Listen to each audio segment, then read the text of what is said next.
Welcome to the zkStudyClub. Just so you know, this is a bit of a hybrid setup. In the previous one that we did with Ellie, it was kind of using the Crowdcast interface. This time we're doing a Zoom call with Crowdcast because we needed to do that for this format. So feel free to ask questions, add your comments in this comment box. That's awesome. And yeah, I'm really excited to have a chance to do this specific study club and also share it with so many people. If you have any issues or whatever, just put those things in the chat, and I'm going to actually be troubleshooting that as well.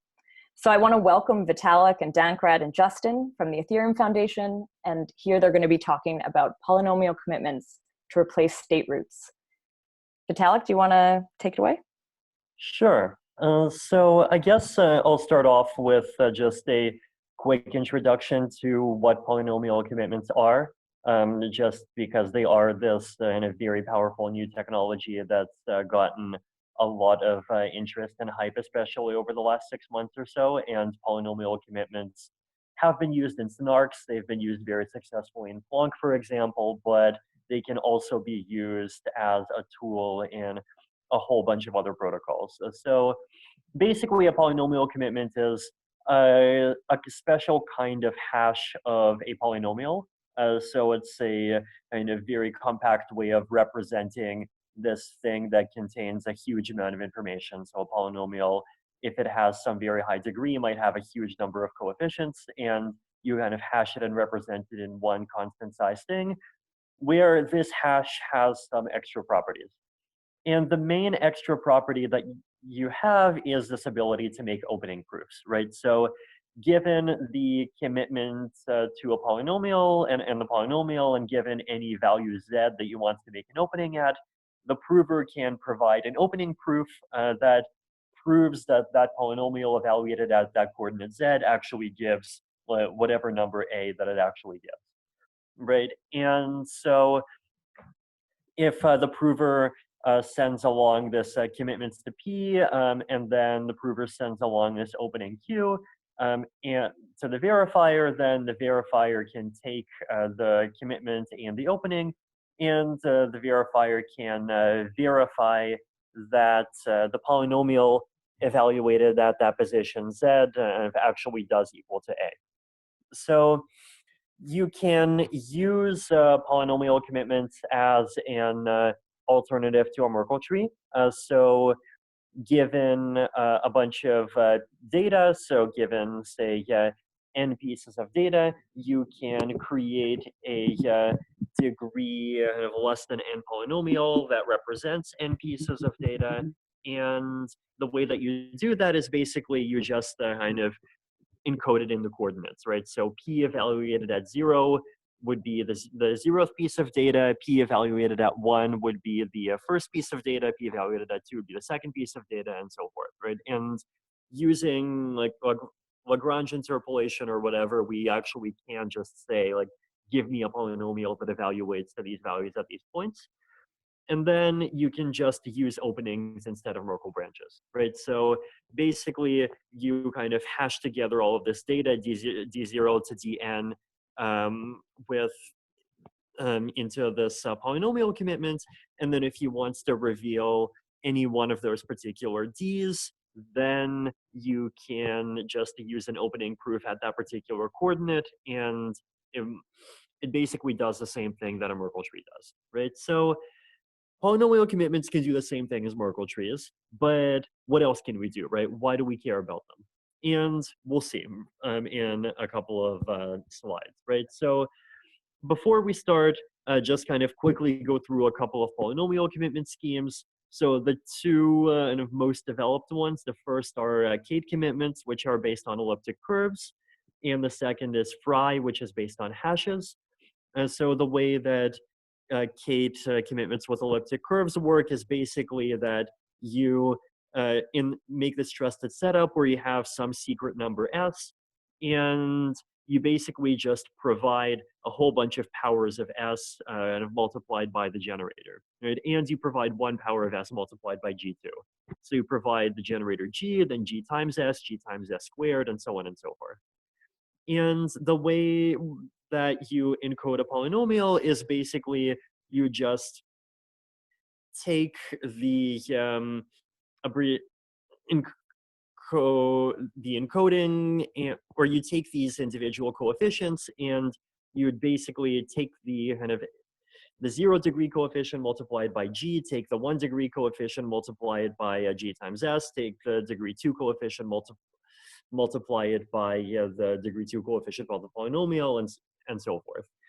And the way that we prove that some polynomial actually evaluates the sum value at some position, so the way that you prove that p of z equals a is basically you prove that p of x minus a has a 0 at z, and the way that you prove that it has a 0 at z is you basically prove that the kind of minimal polynomial that has a 0 at z, which is just x minus z, is a factor, and you prove it's a factor by providing the quotient. And you prove the quotient is also a polynomial, so you're providing the polynomial commitments to the quotient. And you verify with pairings. Basically, you just use pairings to kind of perform this multiplication, right? So you're basically checking that q multiplied by x minus z actually does equal to p minus a. And with elliptic curve pairings, you can do this pretty easily. So that's Kate. With Fry, basically the idea is that what you do is you do this kind of series of steps where you start with a degree n polynomial, then you kind of decompose it into two degree n over 2 polynomials, where one is kind of just the even degree coefficients and the other is just the odd degree coefficients. So for the even degree coefficients, basically you take p of x plus p of minus x over 2, and you can see that for any odd degree coefficient, those two things just cancel out to 0, and then for the odds, you do the opposite. And you notice that evens of x and odds of x and divided by x are both degree n over 2 polynomials in x squared, and you can calculate them from evaluations of p.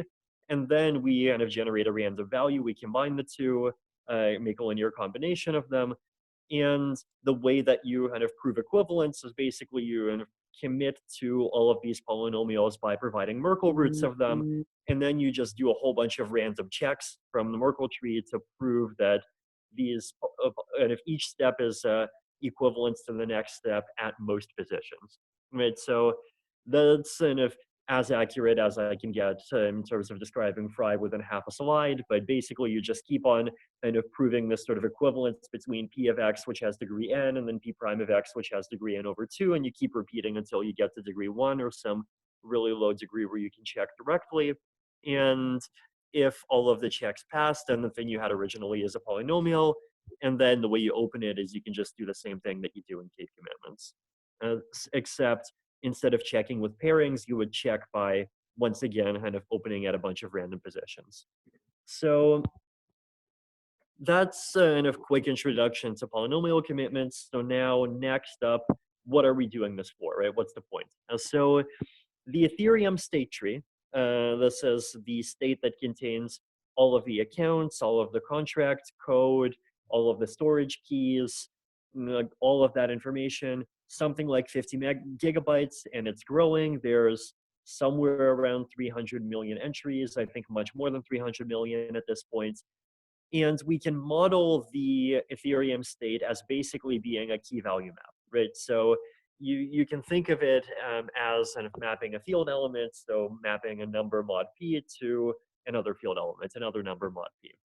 And a single block after the ETH1.x changes that are intended to kind of cut down witness size will be able to access at most maybe 2,000 to 4,000 keys.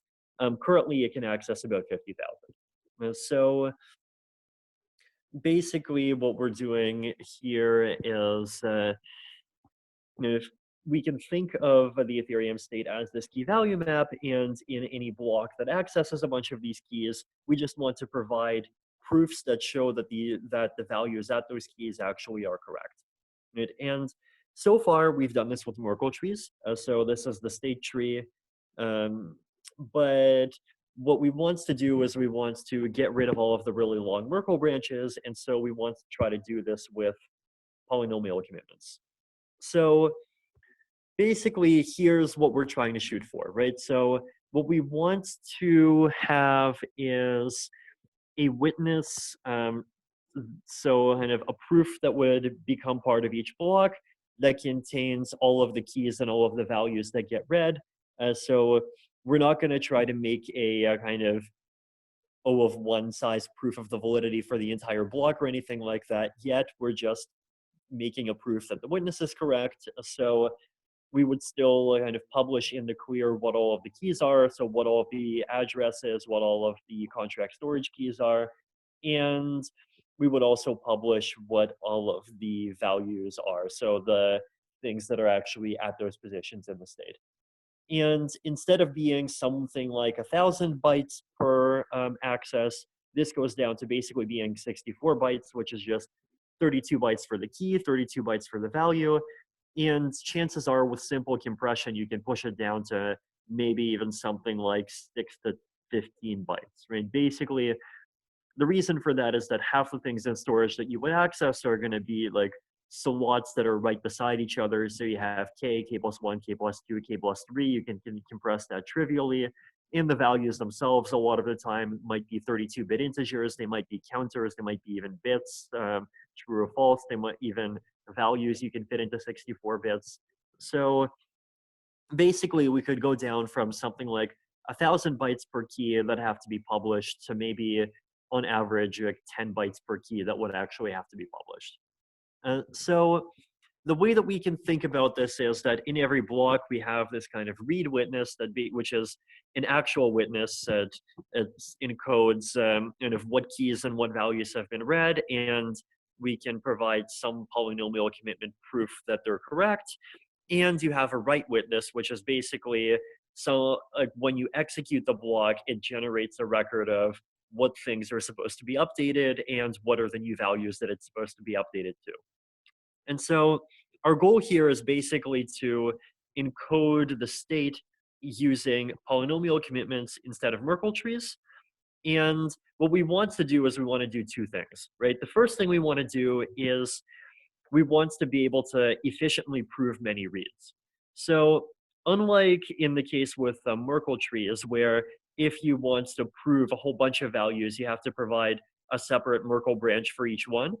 In the case of polynomial commitments, actually here what we can do is if you have a whole bunch of things that you're reading, we can provide just a single proof, just a single commitment of fixed size that proves that a whole bunch of keys and a whole bunch of corresponding values are part of the state. And I'll get into how to do this very soon.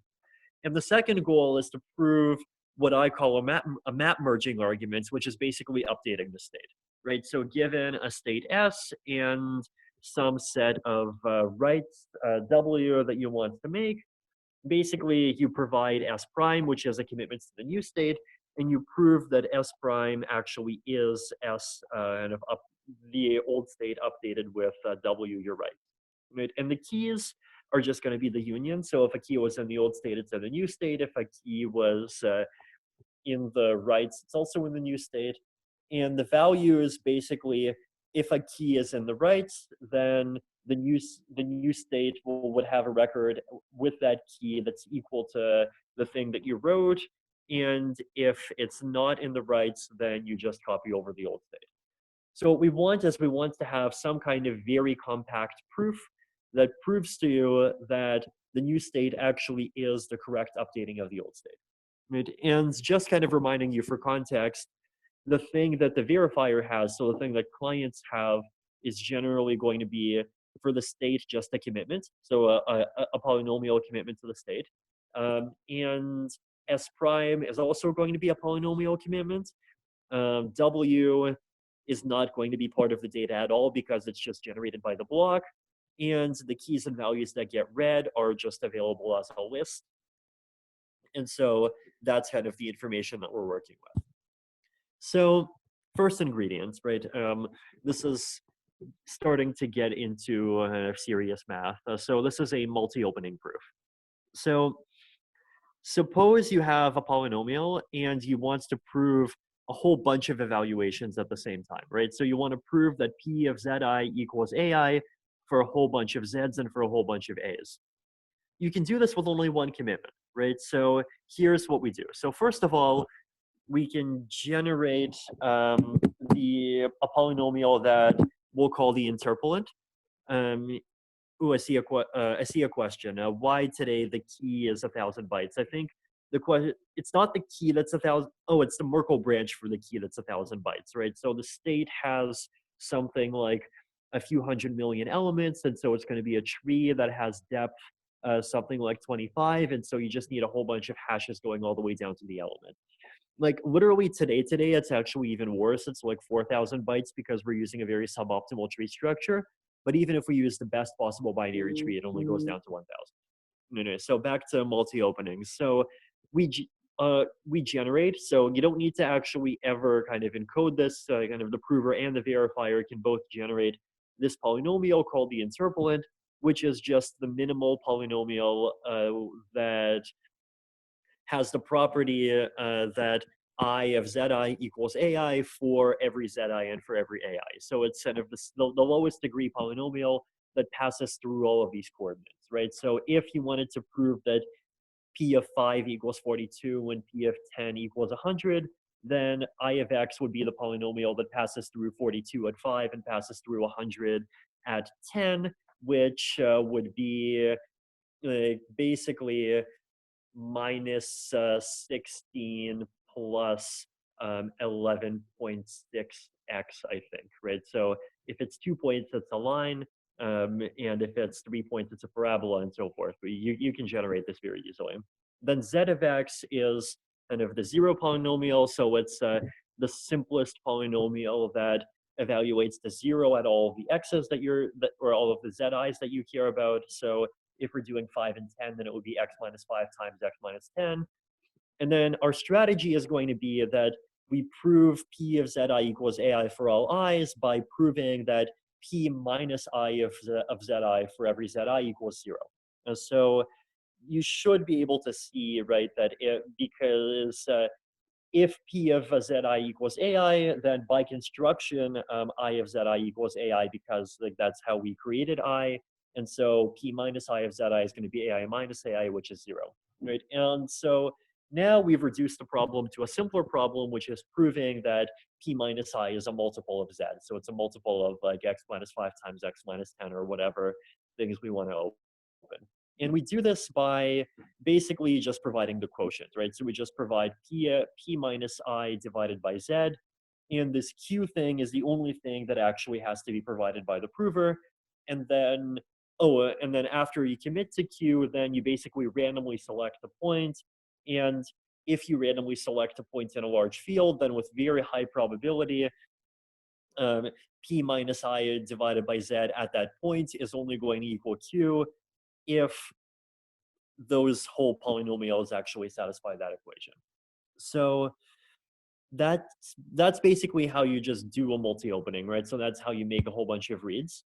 And so now the question is, well, how are we going to compute it if how are we going to actually use this to make a bunch of kind of key and value reads, right? So basically, hold on, I get a question. I think the statement is only true if the degree of P equals the degree of Z equals the degree of I. Sorry, when I say multiple, I don't mean constant multiple. I mean that P, like it could be Z, or P minus I is going to be Z multiplied by some other polynomial. So the degree of P is going to be way higher than the degree of Z normally. So what we do in the state is basically we just encode kind of the keys and then we encode the values. And we just in the clear, we're just going to be really lazy. We'll just add kind of in the clear as part of the witness a couple of bytes to refer to the basically what is the actual index in SK and what is the actual index in SV that some particular key is going to be at. And then to read, you basically just make a whole bunch, make a multi-opening, and you prove a whole bunch of keys, and you prove a whole bunch of values at the same time. If he wants to prove non-membership, if he wants to prove that something is not in the state, then one simple approach is we keep the keys in sorted order. And so you just provide two adjacent ones, and you can kind of prove that the keys are sorted. Or another approach that I'll show later is that you just have kind of a special kind of non-membership proof that just walks over all of the keys and shows that none of them are part of the thing that you want, or none of the keys in the state are the thing that you're looking for. So that's reading. But for writing, we need something a bit more complicated, which is this map merging argument, right? So to get to the map merging argument, I'll introduce another kind of ingredient, and this is part of Planck. This is kind of not new. It's been known for a while. And the goal here is basically that if you want to prove that kind of treating polynomial evaluations within a range, so within a range like A to B or some range C to D as multisets, I want to prove that the multiset of the evaluations of P of X in some range A to B, and the multiset of evaluations of Q of X in some range C to D, which could just also be A to B, is the same, except it's possibly in a different order, right? So treating the polynomials evaluated over some range as sets or as multisets, we just want to prove the equivalence of them, even if those polynomials might be different. So here's basically the strategy, right? So what we're going to do is we are going to choose some random R, and that R we can just do a fiat shamir and grab it from the hash of the commitments to P and the commitments to Q. And then we'll generate an accumulator polynomial which satisfies this condition. Oh, it just looks like I made a slight mistake here. It actually should be basically ac of x plus 1 equals ac of x times r plus p of x. So not 1 plus r times p of x. It should be r plus p of x. And it needs to satisfy this condition in the range A to B. And the way that we do this is we basically prove that ac of x plus 1 minus ac of x times r plus p of x equals 0 across the entire range. And the way that we prove that that expression is 0 across the entire range is, well, we just kind of use the thing that we did before, right? And it turns out that if you evaluate it across certain specific ranges, then it's actually very easy, because the 0 polynomial for certain kinds of ranges has a very compact expression, right? Especially if you use like roots of unity or something. So you prove that this expression ac p of x plus 1 minus ac p times r plus p of x is a multiple of the simplest polynomial that's 0 across the range. And then the accumulator evaluated at B divided by the accumulator evaluated at A is this kind of random product of the randomizations of all of these values. And I call this accumulator of all the values between A and B. Right? And then you do the same thing for Q, and you check equality. So the thing that we're doing here is we're basically kind of running a product that we're kind of stringing through all of the evaluations of P between A and B, and then all of the evaluations of Q between C and D, and we're checking that this product is the same. And to avoid kind of carefully choosing values and multiply to the same thing, we're kind of shifting all the values randomly before we do the product, and so that way you can't cheat. So this gives us kind of multi-set equivalence, and so here is the map merging argument, right? So this is actually simpler than what I described in the research post, kind of considerably.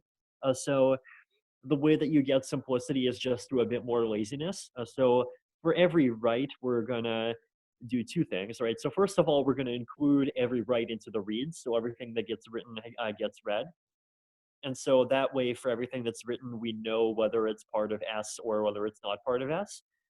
And so then we just well, we don't even need to supply the one bit. We already have the information. And if for every write, is it a write to a key in S? So are we kind of modifying something that's already in place?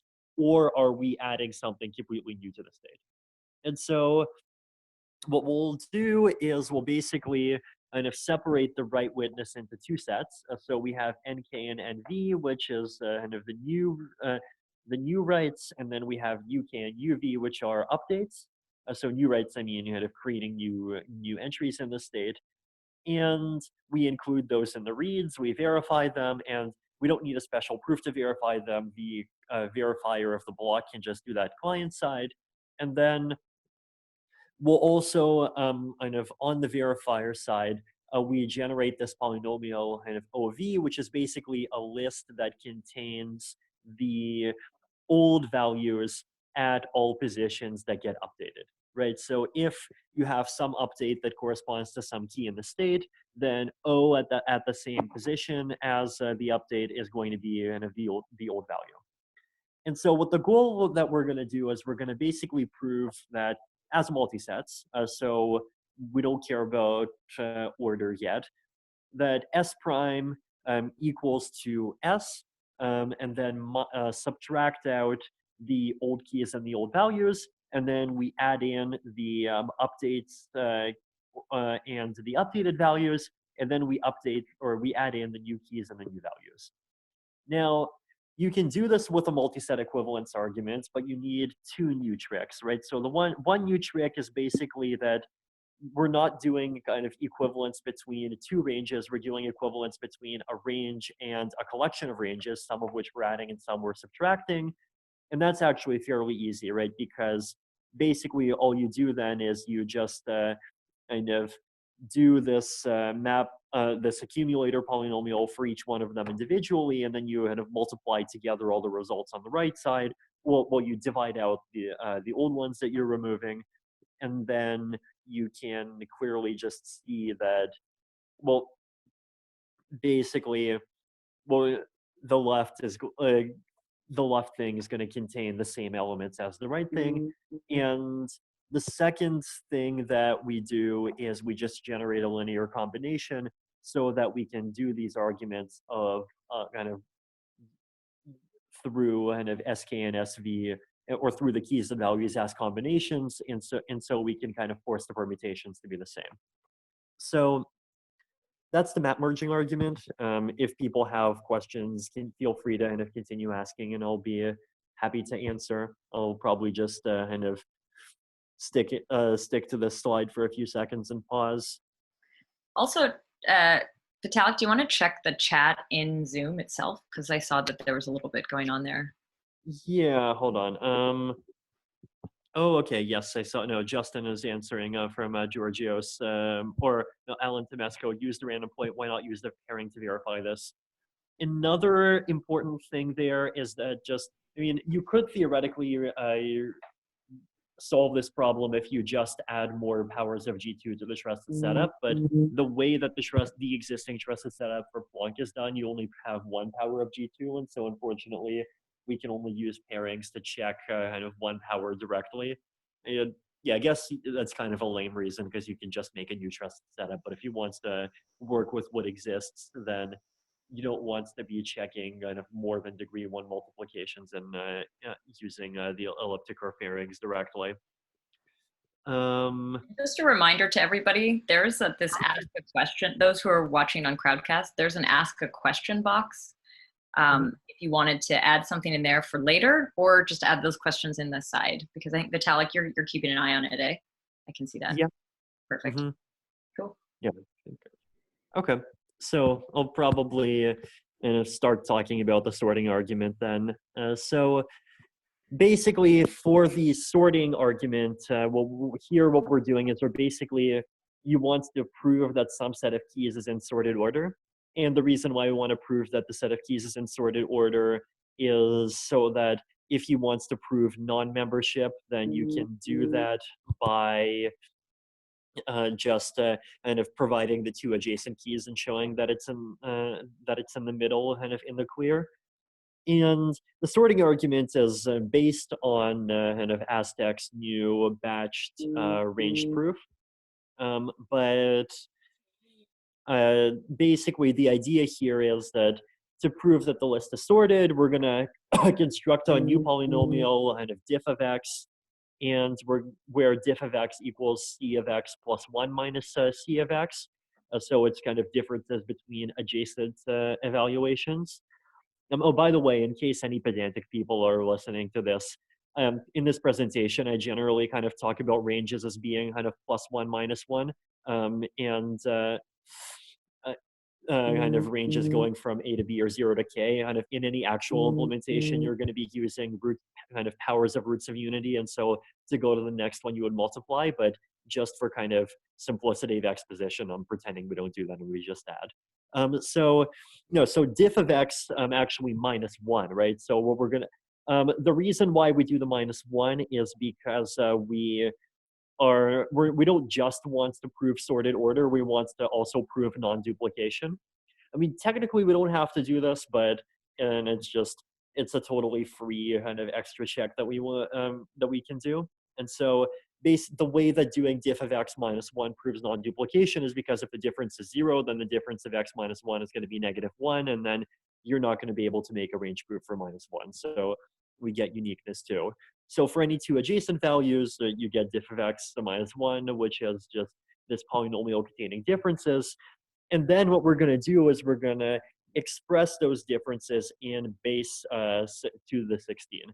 In this illustration, I have base 10 to help people understand, but in reality, like you probably want base 2 to the 16. So 53 is 5 because like 5, 3, 10, 1, 0, 12, 1, 2, 10, or 1, 0, 1, 7, 0, 7. And then what we do is we have this other polynomial e of x, and with e of x, what we do is we're going to use another multiset equivalence argument to basically show that e of x kind of combines together all the values from d1 of x and all the values from d2 of x, and all the values from any higher digits. If we do base 2 to the 16 for 2 to the 256 size numbers, then we're going to have d1 all the way up to d16. And then you just have I of x from 0 to 9. This is just the identity. And that just makes sure every value is in there at least once.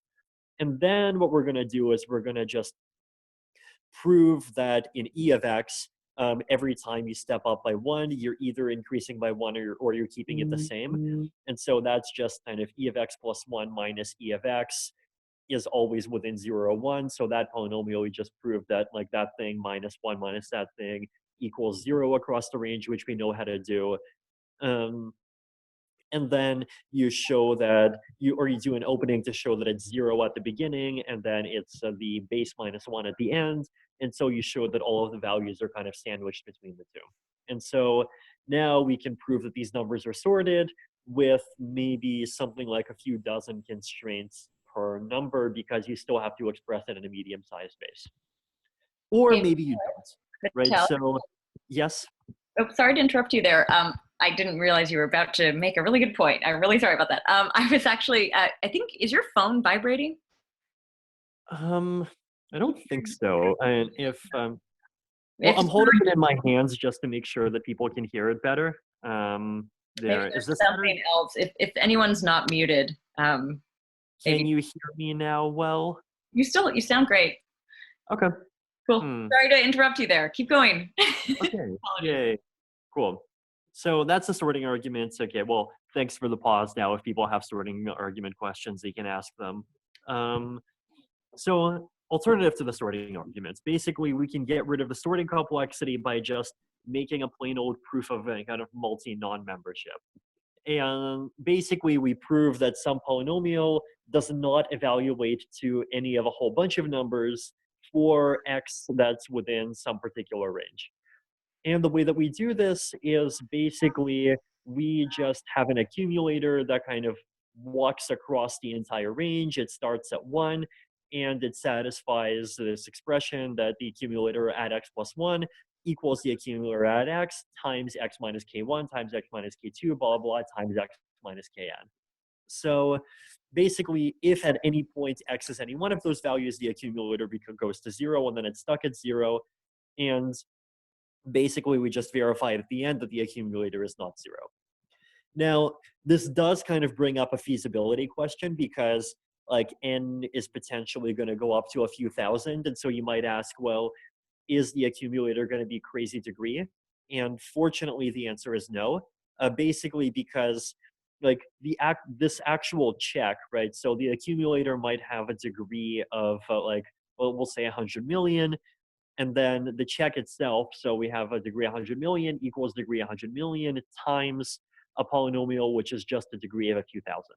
And the verifier can generate that client side, and and so it's like it's not like you're not going to get a kind of like 100 million multiplied by 1,000 blow up is basically what I'm saying. Now, I'm sure that other people cleverer than myself can come up with even better alternatives to the sorting argument. So it's kind of a bit of an open problem to just come up with the nicest and cleanest two-line thing to prove that a polynomial does not contain a bunch of values anywhere within some range. And the reason we want to use this alternative to a sorting argument is basically that if we don't care about sorting, then like the number of constraints goes down by a lot, right? Because the sorting argument is going to be a few dozen constraints per value, but maybe we can push it down to something like maybe 5 or 10 constraints per value, basically by instead just explicitly providing a non-membership proof for any value that you read that you discover is not part of the state. So here, yay, my kind of big part's over, and we can switch to Dankrad doing the teaching. Sure, yeah. Ash, do you have any questions at the moment before I take over here? By the way, if you want me to advance the slide, just shout next. Okay. Yeah, also all right. One in the Zoom calls, welcome to just jump in here too. All right, so I'm going to just go over a quick sort of like alternative construction to what Vitalik has just shown. I guess mainly this is to show that we can, like, I mean, the polynomial commitment sort of construction is very, very powerful in itself, and we don't have to construct lots of machinery around it to even use it right now and make it much more complex. So the idea here is like we use the polynomial commitment once again to store basically a function on the range 0 to n-1. And then what we're going to do is that at each point, the polynomial will actually contain as its value the root of a trie. So like a trie is this this fairly simple structure where you can store, it's like it's a tree, but basically the access of any key is by the digits in that key. So basically, if your key starts with 001, that means in the trie you will go left, left, right, basically 0 for left and 1 for right, until you hit a leaf where your value is stored or not, and then it is not in the trie, and which is basically how usually like state is stored today. But by using a polynomial commitment, we can basically cut out the first many layers from this trie. Like for example, if we have 2 to the 28 positions, which is like possible with current trusted setups, then we can cut out the first 28 layers from the trie. And as an exception, we would probably want to add that if any of these tries are empty, then we just store the value 0, so that makes it much simpler, and we like have to do much less computations when lots of these are empty, which is the expected state most of the time. So like when only one value is stored in a trie, then actually we get like the full power of the polynomial commitment. in the sense that we will not need any additional information to reveal the value at one point, as in like it's all already stored, contained in the data itself, which is the key and value, which we always have to provide, and unless we are going to do a full snark over the actual state transition, we always need this data to verify it. So this construction only has one sort of weakness in a way, debatable how strong that weakness actually is, because so basically what can happen is that if I know that you have some contract or account that wants to access a certain key, then I could do this sort of DOS attack on you by inserting lots of keys into the same try and pushing your key further and further down that try, so that suddenly your witness would become much bigger. Now this actually already exists in current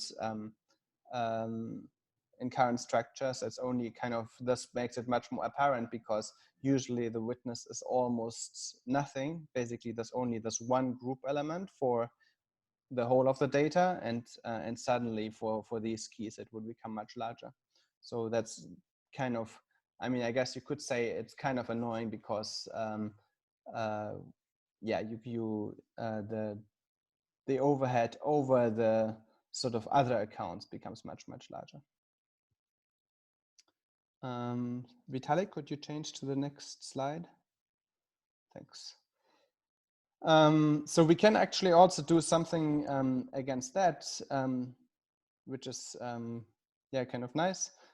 So the idea would be that instead of having one try where you can insert your key value pair, we compute a number of tries. So here I basically give the example for 3 different tries.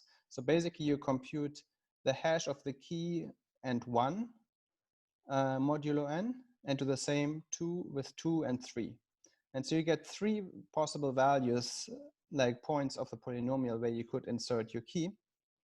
And we create the additional rule that you have to insert it into the currently smallest try. And so what would happen is basically that now if you wanted to, so basically now if you can predict that I want to insert a new key somewhere, you could perform an attack on that. But if you wanted to fill up my space, you would have to fill up exactly those 3 points in the polynomial, which becomes quite hard because you basically have to find something that hashes exactly to these, yeah, where these three are the same. You can do a little bit better by saying you want to attack more tries at the same time, but very quickly it becomes very expensive because you would actually have to insert so many keys.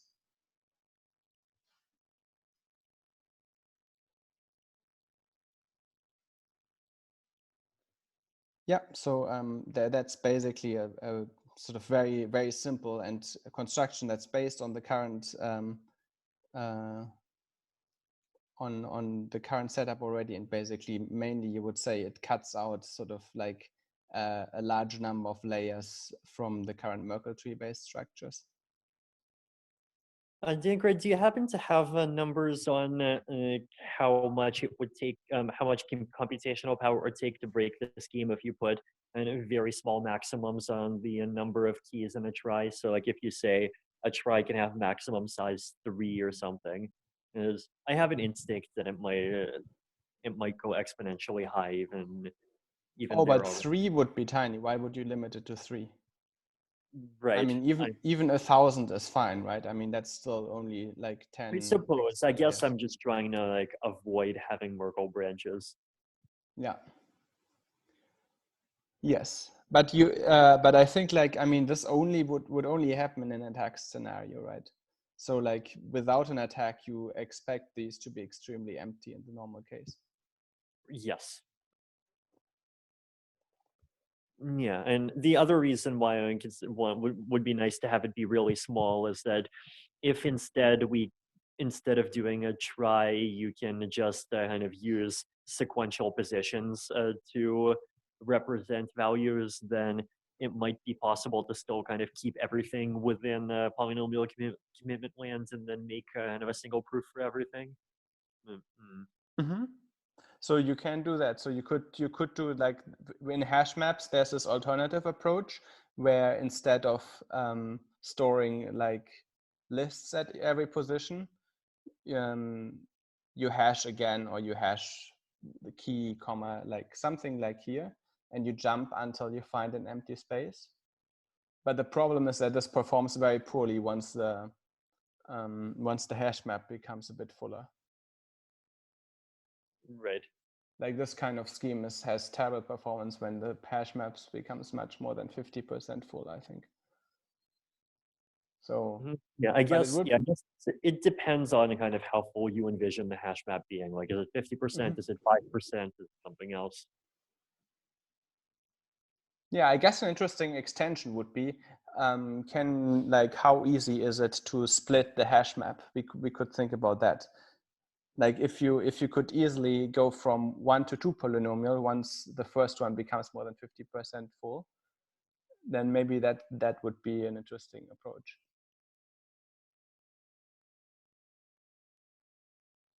But I haven't thought if there's like an easy proof you can do to go from 1 to 2 polynomials.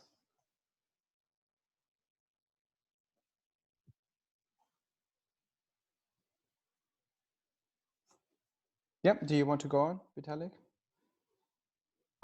Yeah, so I guess first off, another thing that might be good to mention before we go to the next section is that Alistair yesterday came up with yet another scheme for representing polynomials as sets. I mean, Alistair, do you happen to be in the call and listening right now? I'm here. Yes. Yeah, and you want to talk for a bit about what you did? So the basic idea was to use a polynomial commitment as a set commitment by using a polynomial whose roots are hashes of elements of the set. Now, this sort of allows you to do some things that you couldn't do with, say, RSA accumulators for sets. Things like proving an easy proof that the intersection of two sets is something is just by finding the greatest common divisor, and we can sort of prove that. And we can do the union, and some things like common element proofs for many sets, or proving that a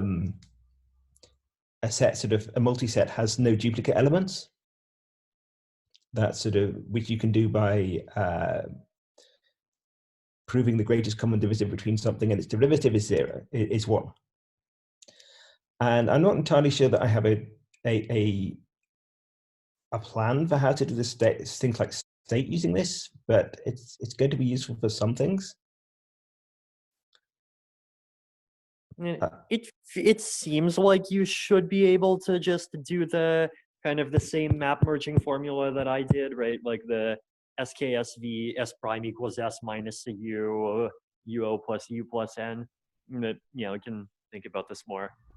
By the way, would you mind just leaving a link to your notes thing when either now or whenever it's ready to publish somewhere? And I'm sure lots of people would love to read it too. Yes, of course.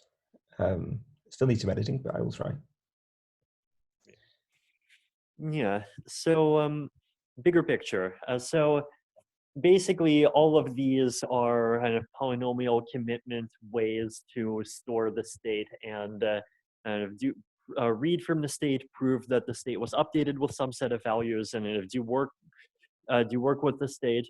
But they have a major weakness, which is that both reading to and writing from the state, and even a small number of reads and writes and making proofs require work on the order of the whole state size, right? So if you have a state with 300 million accounts and you want to read just 100 of those accounts, well, too bad for you, you're still going to have to do 300 million items of work.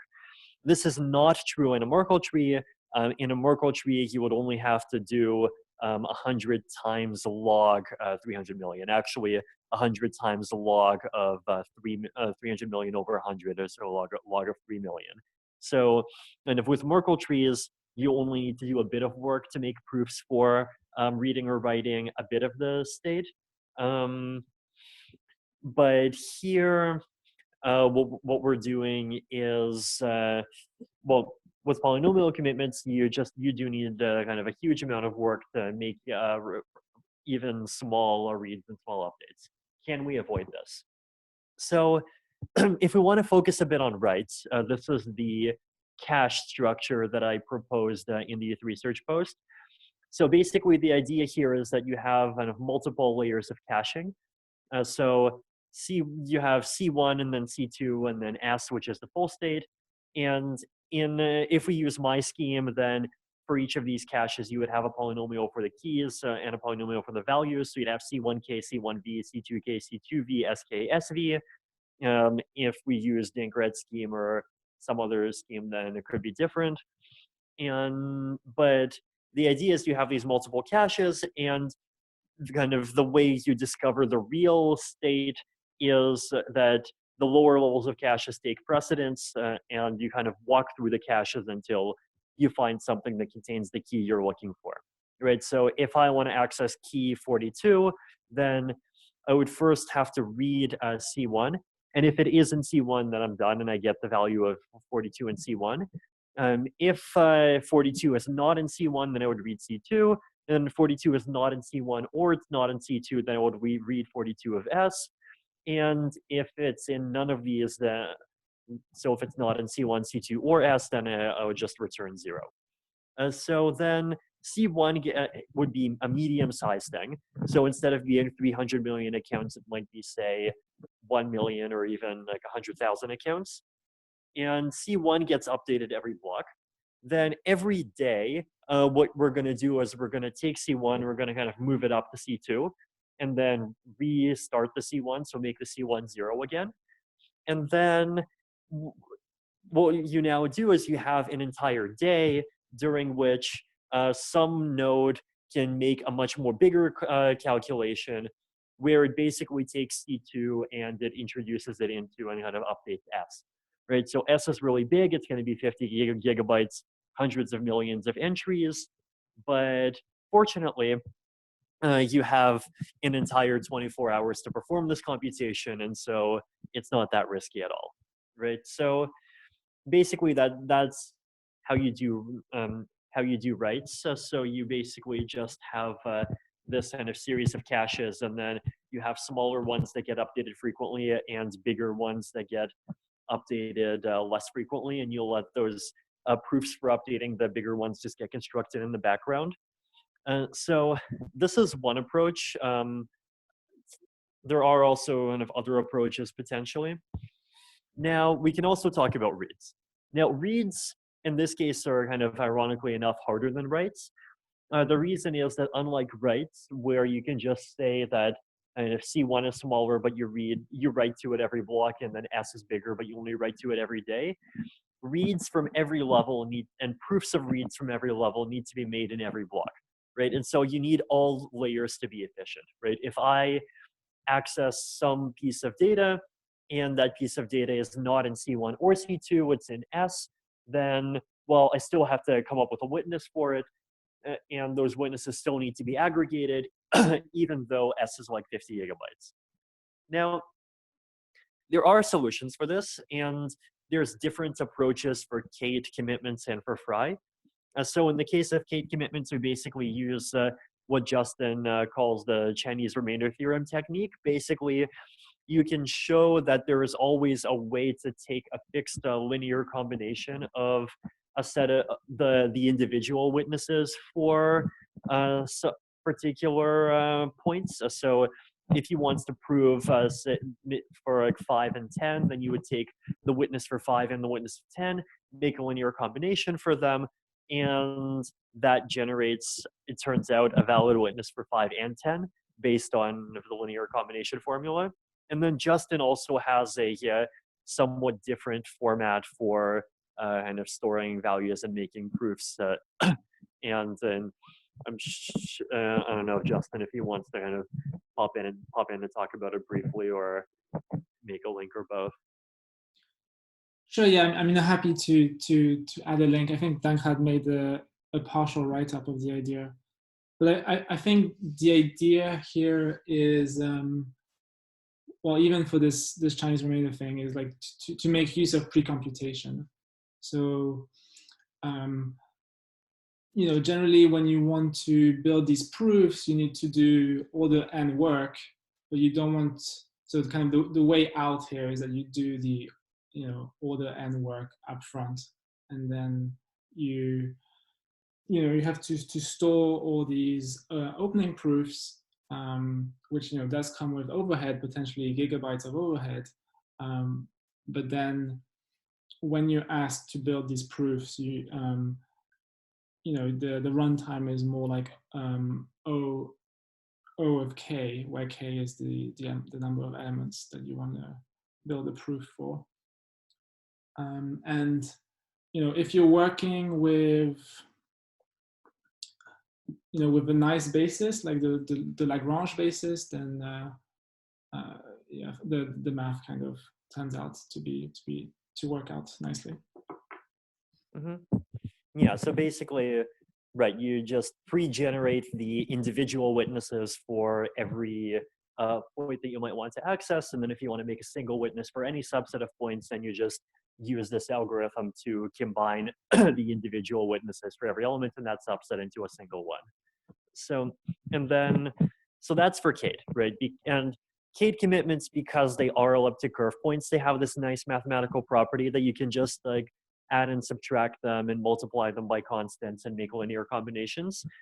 Fry is based on hashes, and so in Fry you do not have this luxury.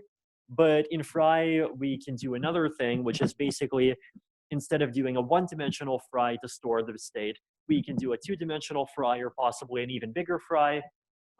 And if you do that, then instead of having to read all of S to generate the proof, you will only have to read something on the order of the square root of S or the cube root of S, and multiplied by the number of things you're accessing.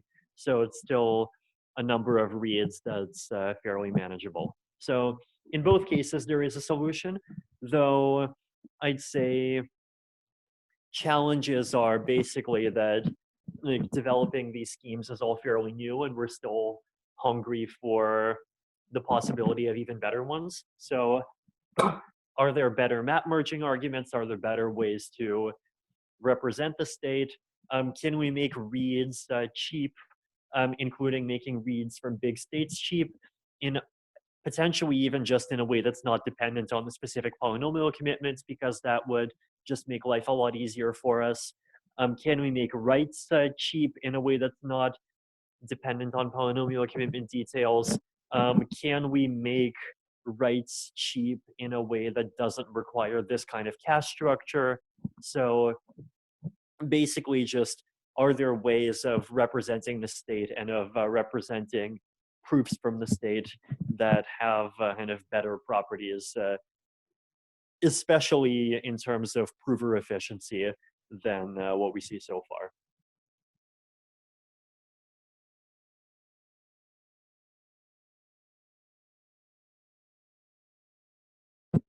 Cool. So yeah, no, that's the end of the presentation part. So I guess questions, happy to talk about things. I'm sure Justin and Dankrad and others will love to talk about things too. I have a question. Could you go back to the writing slide? You had a slide about the efficient writes. So this reminds me of this generic technique for taking any static data structure that is sort of you have a order n time algorithm to create a static data structure, like a vector commitment from polynomials, and turning it into a dynamic data structure that supports updates efficiently, which is what you're trying to do here, if I'm understanding correctly, right? Yes. So in that technique, roughly speaking, you keep around log n different data structures, and you get you can turn order n worst case appends into order log n worst case appends. It's called the Overmars technique. I can give you guys some references. Have you looked at that at all? So I've never heard of that by name. And is it the same thing as just doing this, but having like a higher number of caching layers? Does it do something different? In any case. So I think that's really about it. It's more or less equivalent to this, except with log n layers of caching, I believe. I don't fully understand the technique myself, but it's just when I saw this, it reminded me of it. No, that's very good to know. Thank you. Yeah, I can send you some references. Wouldn't that make reads quite expensive? Well, even this makes reads a bit expensive. You use aggregation, right? Yes. So you would also use aggregation there, I suppose. Yeah, and in this case, like for reads, you do need to kind of walk through 3 different things instead of 1 different thing. And if instead of 3 you use like some higher constant, then the size of the thing that the block directly writes to becomes smaller. But on the other hand, the overhead of the whole scheme goes up. So it's a trade-off. I'm sure there's an optimum.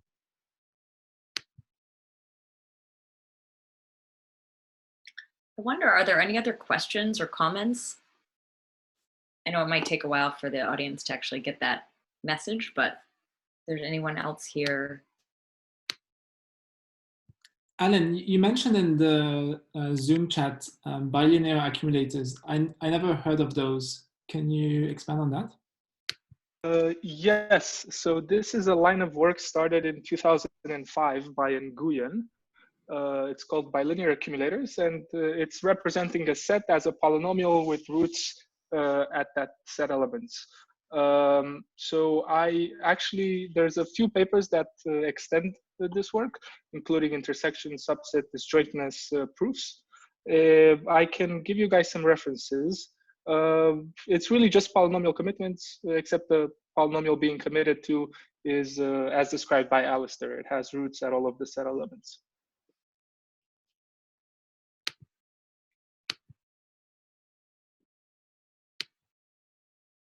Okay, very cool. Yeah, it's interesting how you get totally different properties if you encode as roots or encode as evaluations or encode as coefficients. I mean, one of the things that I'll mention is that there is this other polynomial commitment, the dark one, which is quite nice, and it has these the nice linear homomorphism that is useful in a bunch of places. But the one thing that it's a downside that I only realized recently is that it's not friendly to the evaluation, like encoding coefficients as evaluations. Basically, it's not what I call Lagrange friendly or Lagrange basis friendly. It's mostly kind of friendly to the standard coefficients in the monomial basis. So that's why I'm kind of lately I've been more bullish on Kate, the thing that Vitalik calls Kate, because it has both the linear homomorphism and kind of the Lagrange friendliness, which is kind of a unique combination.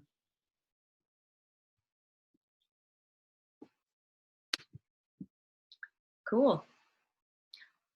Well, I don't know if there's anything else that we could talk about, or if we want to.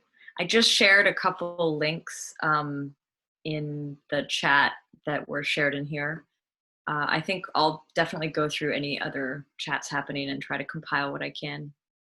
I just wonder, is there anything else that we should talk about, or should we wrap up? I think we've been over an hour. I mean go ahead.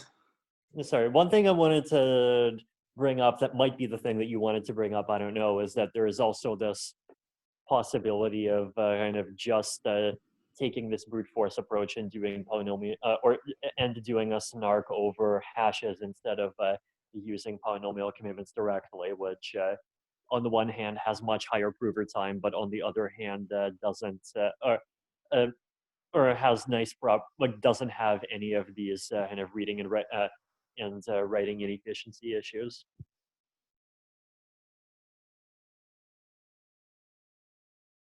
Do you think that the trade-off on using Kate first, on the need for a multi-part computation to instantiate Kate, to justify the gains compared to, say, doing Fry, and also the linear security assumption of hashes in Fry versus pairing checks?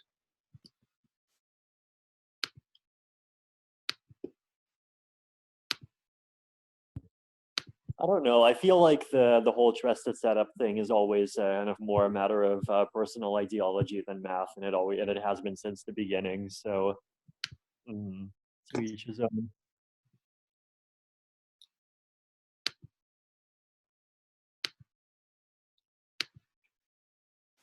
It is an updatable trusted setup, so. That is true.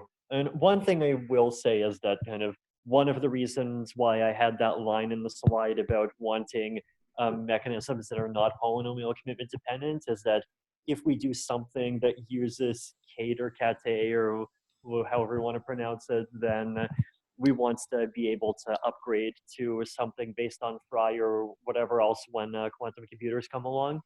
And and so having a scheme that is kind of in principle just changeable to the other mode without changing too many other things would make our lives easier.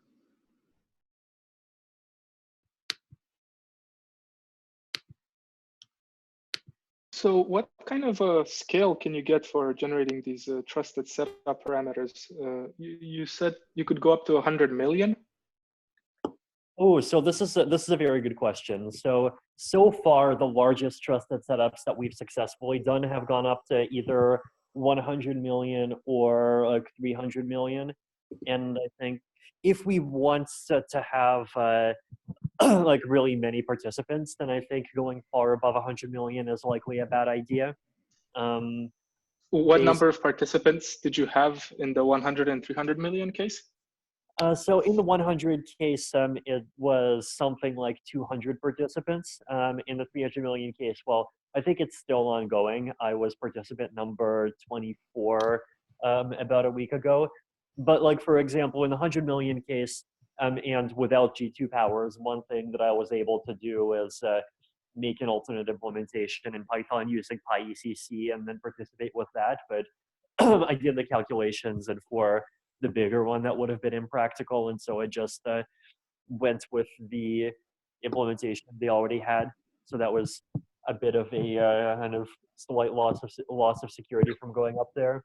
But like, one piece of good news though is that if we want to have states that are much larger than the number of powers that we can handle, then there are like it's not particularly difficult to just split the state between like 100 different polynomials, and then you can still have one proof that kind of walks over all of the different polynomials together. And I talk about one construction for doing that in the research post. So there's definitely ways to kind of get around the a 100 million or 300 million limit if we want to have bigger states. The other place where we can innovate is how we do the ceremonies themselves. So the ceremony with 100 million, I think, took like 30 days, 1 month.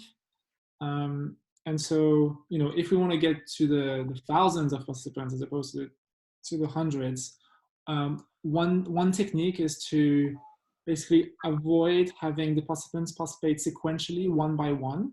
So instead, you can have kind of a pipeline where multiple participants are building the powers of tau together.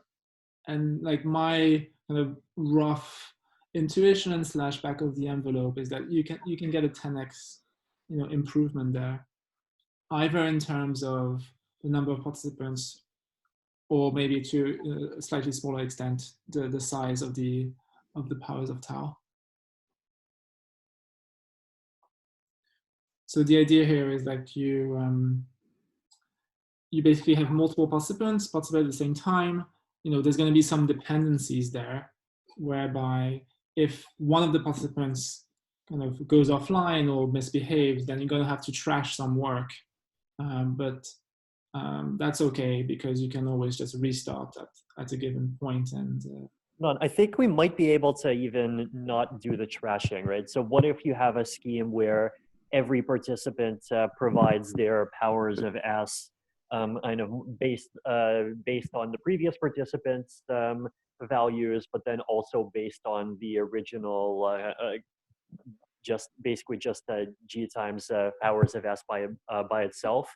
And then if some participant participates but provides some of their powers and goes offline, then you can kind of divide them back out. I'm not sure if this works. I'd have to do the math, but it might be possible to do something like that. Oh, actually, possibly no, because that would be right. Like, you can subtract elliptic curve points, but you can't divide them.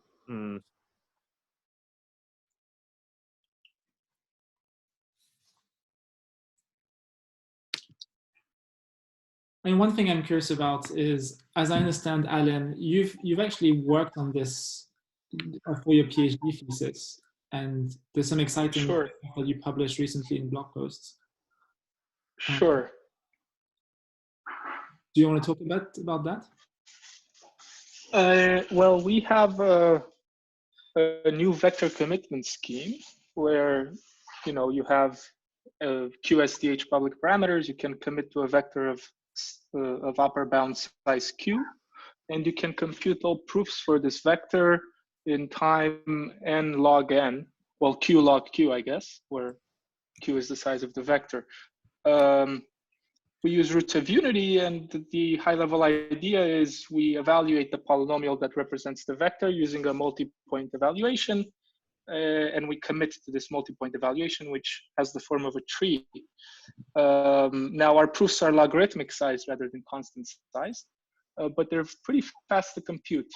But I think it seems like the new result by Dankrad and Dimitri will likely outperform ours. So I implemented their technique.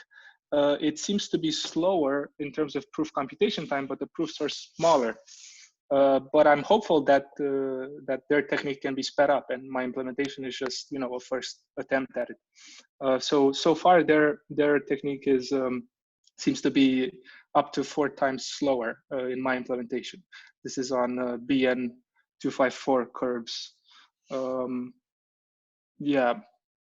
Is that because the Fourier transform is twice as big for the triplets matrix multiplication? It's not just that, it's also because the Fourier transform is on group elements, and as far as I can tell, I don't know how to leverage multi-exponentiations when implementing that Fourier transform. So all exponentiations that you do are single exponentiations, whereas in our technique, when we commit to that tree, we can leverage multi-exps. Yes, I agree. I think you cannot use multi-exp for this one. Probably. Yeah, so I can't see how it would work. Yeah, me neither. But who knows? Yeah.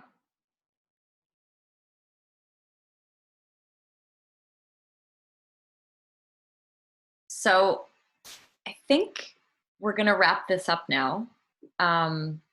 I want to say thank you so much to everybody for presenting. Thank you, Vitalik. Thank you, Dankrad. Thank you, Justin. Thank you, Alin, for weighing in. Alistair, Georgios, it was really great to have you on this call. And thank you to everybody who was listening from Crowdcast and sharing ideas. I've started to put a couple of the links that were talked about in here, and I'll try to add a few more. If you do have any questions, I think you can actually still write in this chat even after we finish. So that's kind of cool. We can come back to this as a resource. In general, this is the study club. It's usually about an hour. We usually talk about, a paper or an idea, and then dig into it like this in a bit more of a back and forth casual way, not pure presentation. I do want to give just some shout outs to some upcoming things. For example, last time, like before I sign off, last time we had Ellie on the study club, and he's actually going to be doing a follow-up to that study club this week. He's doing it tomorrow. That's Ellie Ben Sasson, and I think you can find out more probably on the Starkware Twitter. That might be a good place. Or if Ellie's in the Crowdcast, maybe you can add the link there. So that's another event to check out. And I really want to make sure everybody knows this. Next week on Tuesday is the ZK Summit. And the ZK Summit is a full day of zero knowledge research, and we're going to be talking about all sorts of different topics there. If you actually click on my name in the Crowdcast, you should see it. It's listed there, and I'm also sharing it around, and I'll also share it in here. And I hope to see a lot of you there too, so we can keep talking about all of this stuff. So yeah, thanks again to everybody. Thank you. Cool. Thank you. All right. And I will see you at the next study club then.